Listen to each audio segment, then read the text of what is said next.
Well, good morning, everyone. Thank you for joining us once again. Today is day 3 of our Cancer Awareness Week, and we've got Instagram rolling too. Hopefully, it will continue to keep rolling. We don't have control over some of these things. So far this week, we've talked about what cancer is, some things that contribute to the development of cancer, and things that we can do for diagnostics and screening tests. We covered that yesterday. So if you didn't get to see those, they are still on the Facebook page, and well, at least yesterday's is on Instagram, and they will be posted to our YouTube channel probably next week, maybe later this week. We got our Joey, our video person, is has a stack of videos that he is working on right now. We're trying to crank out stuff for you guys and keep you educated. So today I want to talk about traditional Chinese veterinary medicine approach to cancer. Talk about the different patterns that we see. And for those of you who have been following me or read my books, these two behind me, Yin and Yang Nutrition and From Needles to Natural, if you've read the books, you have some familiarity with traditional Chinese medicine. If you have not listened to any of our information or read any of our information on traditional Chinese medicine, you may be thinking we're speaking a different language today. It is a little different. And I can tell you on our website, we do have 2 free downloads that you might find interesting from a TCVM standpoint. There's one for pet personality profile, and there's another one for a human personality profile. And you can figure out which Chinese element you are. I'm a wood personality. Haven't quite figured out Hugh. Every time he takes the test, he comes out that he's got an equal number in all 5 categories. So we haven't figured him out, but he's more metal than I am, I will say that. Okay. So I have written out notes for this because it's a little bit complicated and I didn't want to leave anything out. But we do have a long history of recognition and treatment of cancer from a Chinese medicine standpoint. And traditional Chinese medicine goes back thousands and thousands of years. And traditional Chinese veterinary medicine is also pretty much an ancient art. So factors that have known to be important in cancer development from a traditional Chinese medicine perspective, TCM, such as diet, lifestyle, and emotional balance, are increasingly being recognized by modern medicine as a contributor to cancer and other diseases as well. And we talked about that on Monday, that the emotional component is still a huge part of what contributes to cancers. The Chinese term Lu, L-I-U, means tumor. And it signifies stagnation, which is an impaired flow of qi, which is the energy that moves through our body, and impaired flow of blood. And it can be traced back to inscriptions recorded on the bones of tortoises around the 16th to 11th centuries BCE. Acupuncture was used to treat conditions that would now be known as cancer. And it was stated that, quote, the tumor was caused by the pathological factors which had stayed in the body over a long time. And we still recognize that. The cancer isn't something that pops up overnight. It's not like you catch a cold and you're exposed and 2 days later you're sick. Cancer is things being out of balance in the body for a long period of time. It was felt that the patient could be saved if the mass was not broken. If ulceration had occurred or the mass had broken or spread, the condition was considered fatal. TCM takes the overall condition of the patient into account by regulating yin and yang, they're the 2 opposing forces, and treating the disease based on the pattern identification. Whereas conventional treatment is aggressive and destructive, it's search and destroy mission. TCVM is reparative and detoxifying. So we're trying to get the body to heal rather than trying to destroy things. TCVM is especially effective at enhancing the immune system and reinforcing the body's ability to withstand disease. So a lot of the supplements and things that we'll talk about tomorrow are for building and enhancing the immune system to allow it to fight the problem rather than just destroying everything. Inclusion of acupuncture, something called moxibustion, which is actually heating the acupuncture needles. Tui Na, which is sort of it's body work. It's a kind of a combination chiropractic massage. Food therapy and herbal formulas are all part of the strategy to improve quality of life and chances for recovery. As a preventative program, food therapy and appropriate diet, exercise, and body work are all effective in enhancing immunity and balancing yin and yang. A purely TCVM approach to cancer will include consideration of the emotional aspects of the disease as it affects both the animal and the caretakers. So it's important for the person or people caring for the animals to also have a good emotional state and to be well balanced, because and any practitioners who are working on your pets also need to have that emotional balance. It's important to avoid further exposure to carcinogens, things like vaccines, tobacco, smoke. And this is where we differ from traditionalists, because a traditional oncologist will tell you, yeah, it's fine to have your pet vaccinated while they're undergoing chemo and radiation, or they have cancer. No, vaccines are labeled to be used on healthy animals. An animal with cancer is not considered a healthy animal. They need to avoid tobacco smoke, UV radiation, pesticides, chemicals, aflatoxins, which are the mold toxins that grow on grains. So we don't want to be feeding carbohydrates to these pets anyway, but we definitely want to be avoiding mold toxins, hormones, mercury found in vaccines, viruses, and trauma. So we want they need to live in a healthy, happy bubble. And we want to optimize their lifestyle, reducing stress, providing exercise and mental stimulation, and a high-quality diet. Sunlight is very important in all of that. They need to get outside, even if it means they need to be carried outside. And all those measures will strengthen the immune system and help preserve qi, which is your energy and your life force, and other vital substances. So cancer is the result of stagnation, the lack of free movement of qi and blood. You're going to hear me say this a few times today. And that results in mass formation. So the best way I can describe that, if you're not familiar with it, is you get hit with a baseball bat on your arm and you develop a big purple bruise. That purple bruise is an area of pooled blood. The blood is stagnant. It's not moving away. When it starts turning, sort of green and yellow, and it's, the lump is going down, that's the stagnation resolving. But if you think of qi and blood stagnation, it's a lump that forms and it'll get purple, and we'll actually see purple in the tongue with that stagnation, and it's painful. Think about a bruise. It's painful. Okay. So emotional disturbance is often an underlying cause for obstruction of the flow of qi and blood. Lack of balance in any of the 7 emotions, which are joy, anger, pensiveness, anxiety, grief, fear, and shock. And believe me, our animals experience all of those just like we do. It's damaging to the body and can lead to qi deficiency or stagnation of qi, leading to cancer. Other things that will contribute to this are malnutrition, chronic illness, overwork, old age, or a congenitally weak constitution, leading to qi deficiency. And if there's not enough qi or energy to move the blood through the body, we get stagnation. So animals in heart failure, it's a heart qi deficiency. There's not enough energy available for the heart to pump the blood through the body. So we get that heart qi deficiency then causes a blood stagnation.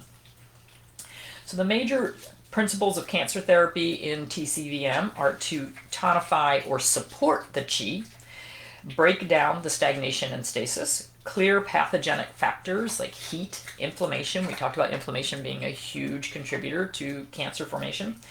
And other pathogenic factors are dampness and phlegm. Phlegm, just think of congestion. Lipomas are basically a phlegm formation, and just think of it as mucus or snot. That's what phlegm is.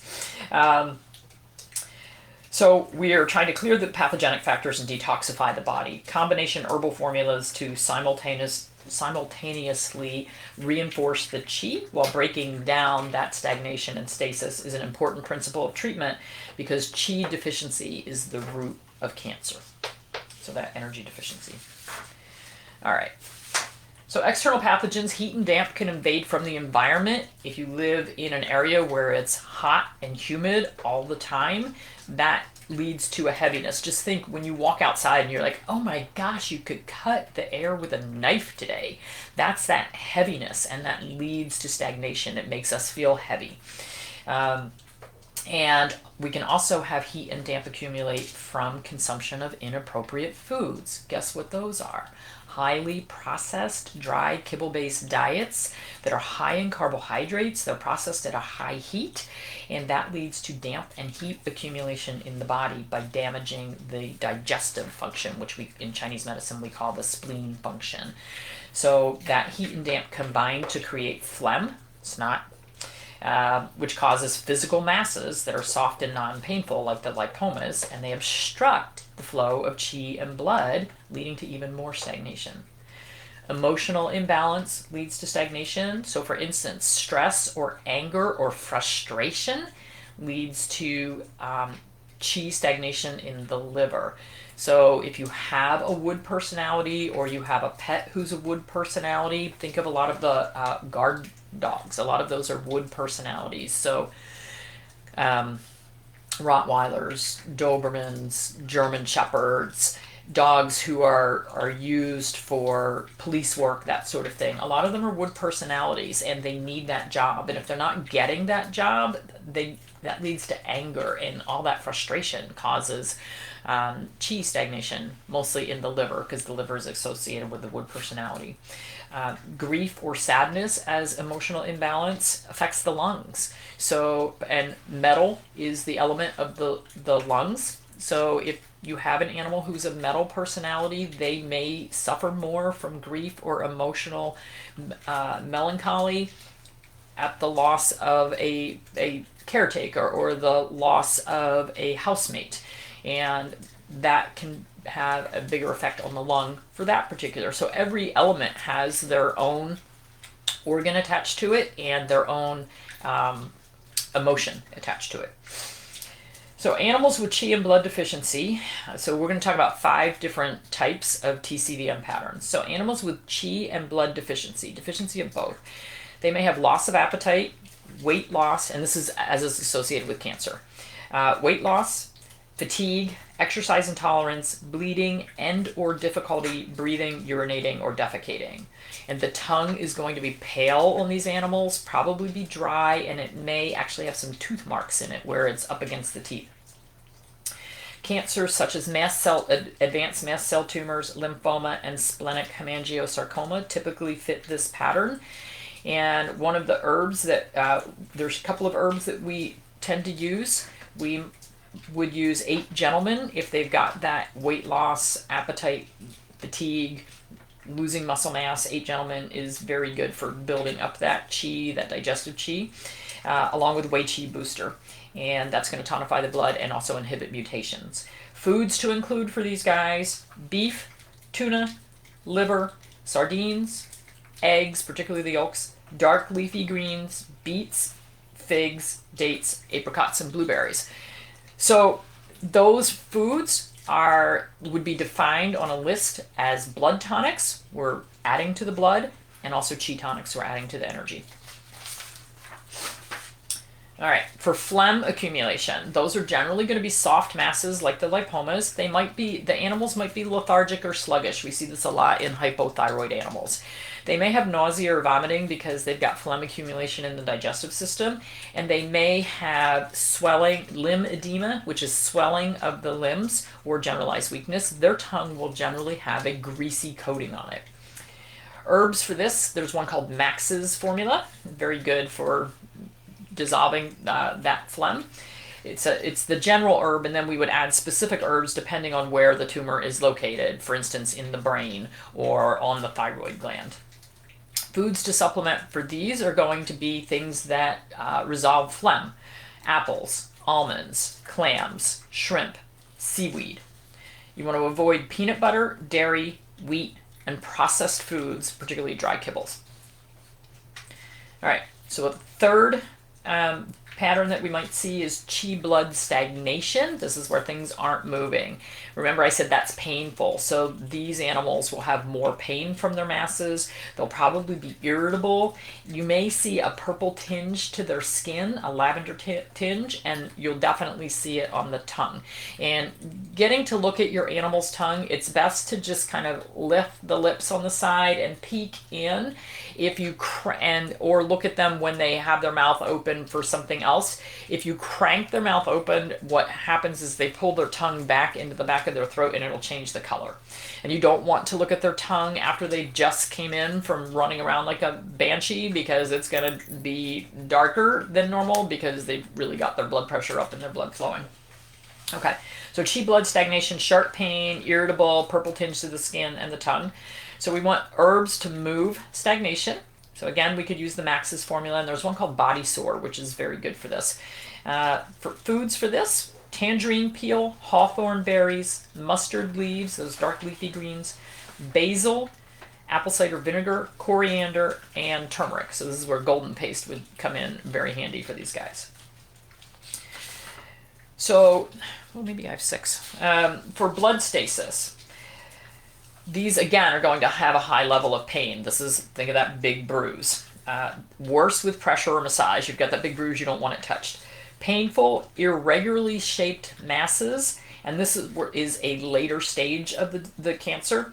You may have that purple tinge to the skin again. You may have bleeding. They may have insomnia. So these guys are up pacing at night, and their tongue is going to be purple.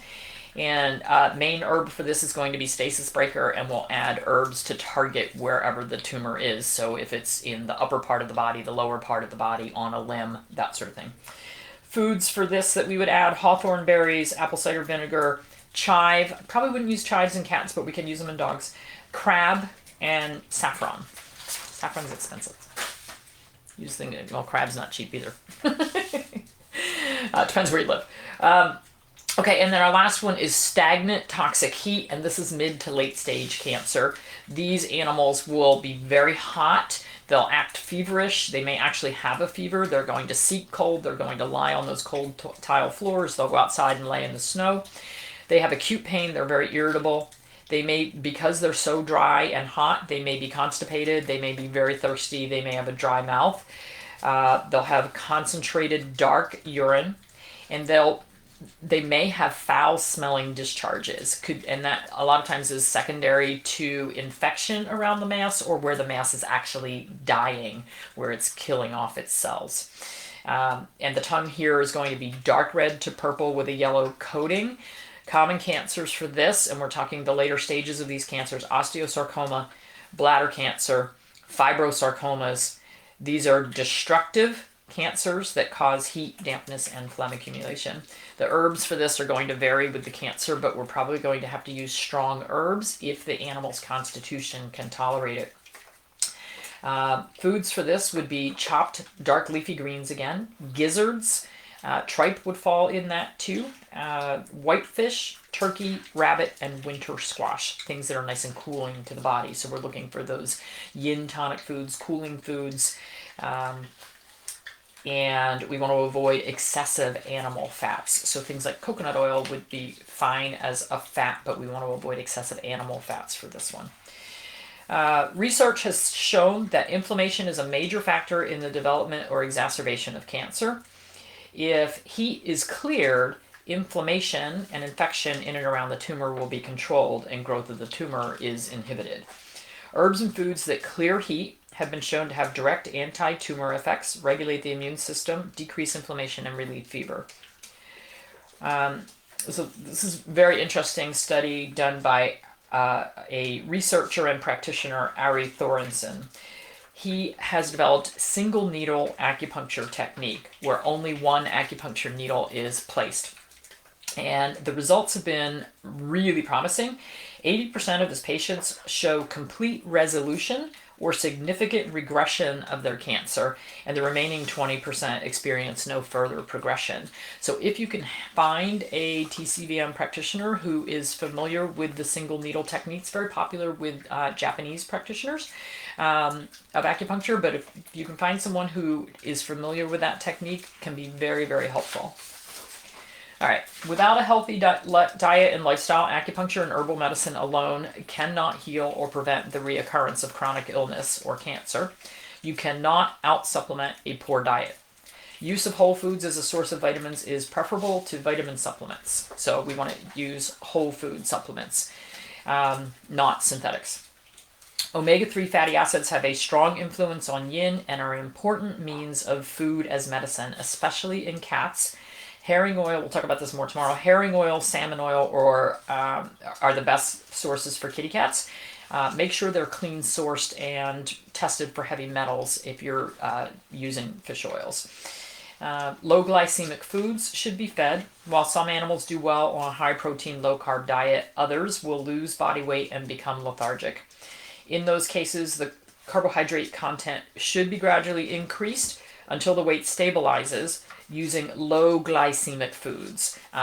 So that can include whole grain barley, whole grain oats. The fiber is very good at making them low glycemic, so like steel cut oats, and these need to be cooked.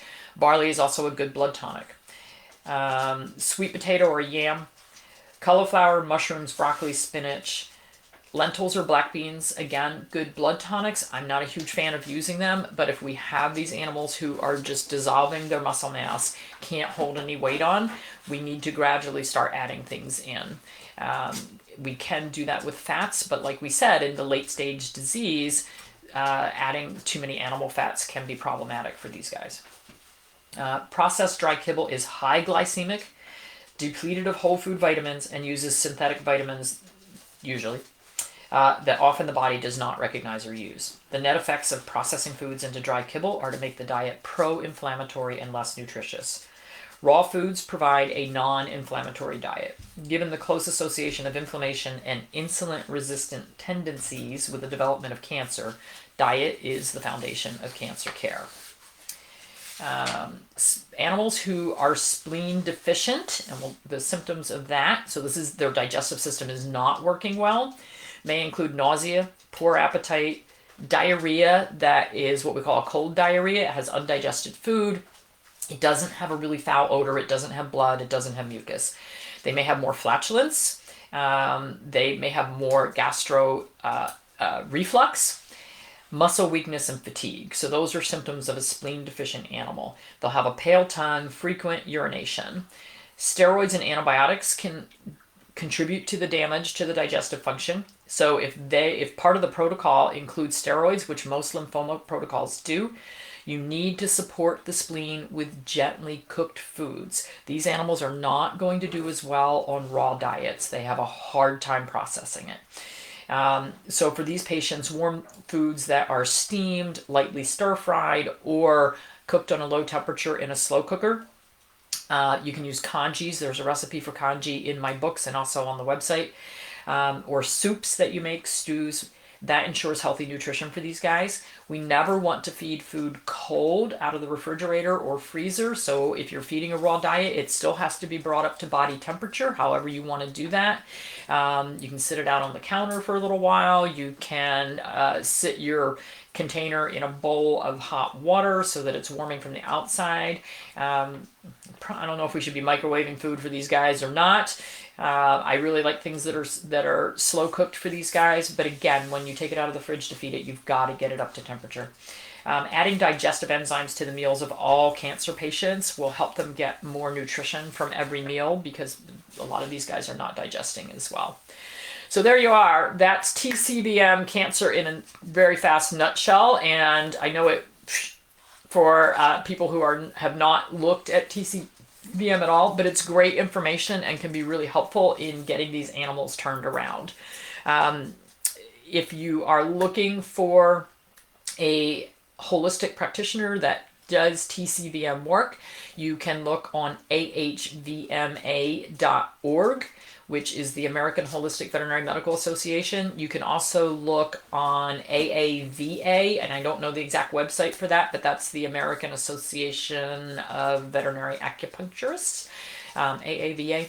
So some resources to try to find someone, and you may find that there's someone who does acupuncture even in a traditional Western practice. So they don't necessarily have to be in a totally holistic practice to have some knowledge of this. All right, everybody have a wonderful day. We we have so much to do. It's kind of pathetic, and we're getting ready for a snowstorm as well. We got to go buy some animal feed and bedding and all that stuff. Prep the farm for snow. I can't believe we're doing this in North Carolina. That was a Jersey problem. Have a great day, everyone. It's the little X.